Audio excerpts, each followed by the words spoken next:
Why is Trump deploying National Guard troops to Washington, D.C.?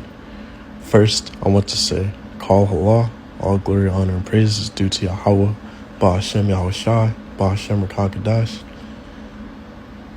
I want to give double honors to my elders and apostles of Great Son who teach and will. And I want to say peace and salutations to the hopeful elect, enduring and believing in this truth. We'll start at the beginning.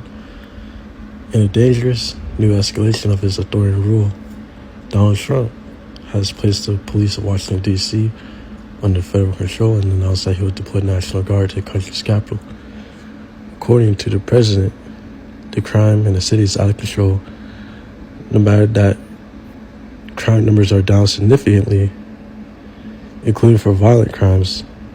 But of course, this power grab is not really about facts. It's about distraction. It is about distraction and perception. And a chance to reconnect and focus his base. Donald Trump's not wrong about the crime numbers. Like, it is out of hand. It is bad out there. For real, the 2/3 are, messing it up. Yahweh Ba'ashem Shai put on DJ Strong Spirit to deploy the National Guards, deploy it under federal control, because the 2/3, the so-called Negroes, Latinos, Native Americans, the Most High chosen people. Ezekiel 12, starting at verse 22.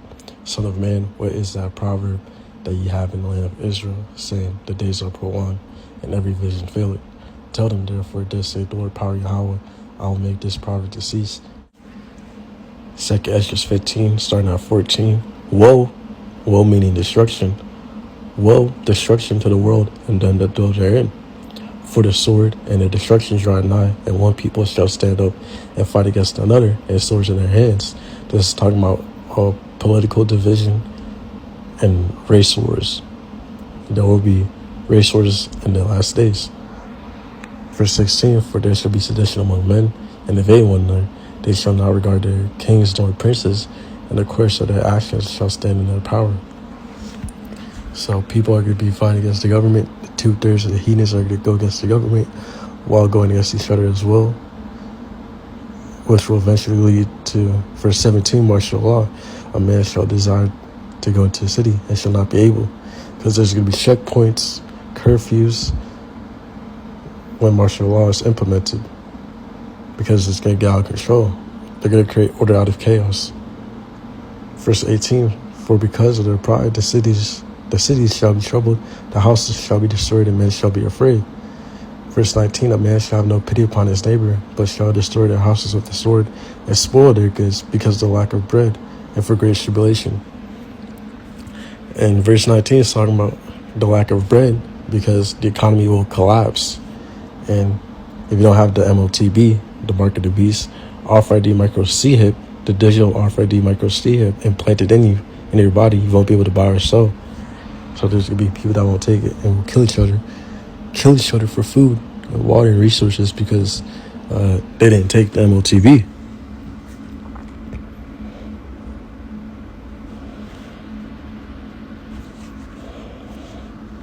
This is Zechariah 13, starting at verse 8. And it shall come to pass that in the land, in all the land, saith the Lord Yahweh, 2 parts therein shall be cut off and die, but the third shall be left therein. Zechariah 13, starting at verse 8.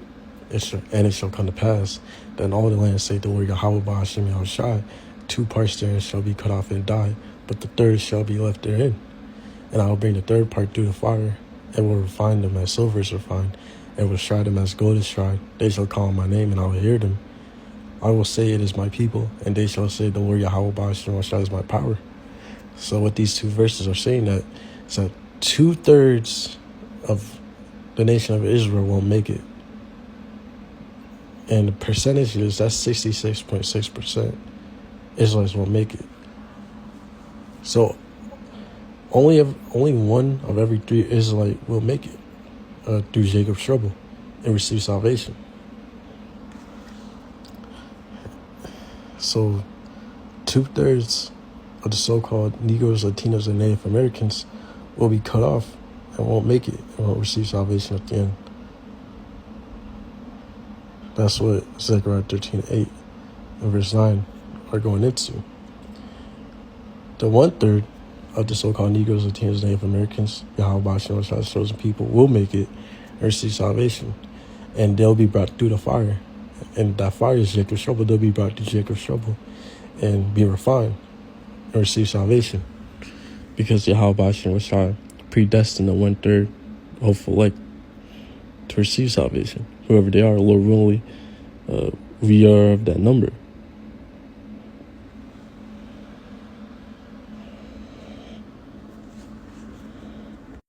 I want to get this precept, Matthew 24, verse 21. This is Yahushua speaking, red letter.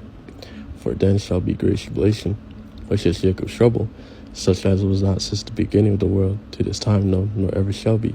And except those days should be shortened, there should no flesh be saved, but for the elect's sake those days shall be shortened.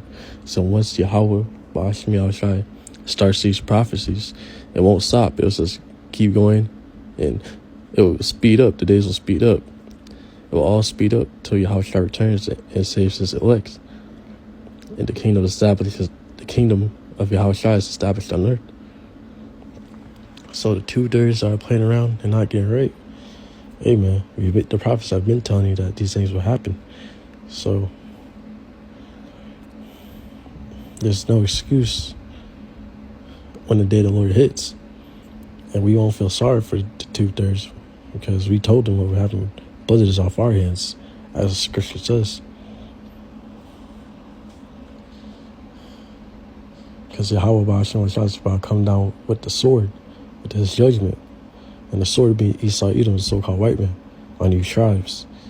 You so-called Negroes, Latinos, Native Americans, and Israel scattered. I want to get this precept, Matthew 24, verse 21.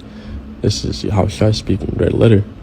For then shall be great tribulation, which is Jacob's trouble, such as it was not since the beginning of the world to this time, no, nor ever shall be.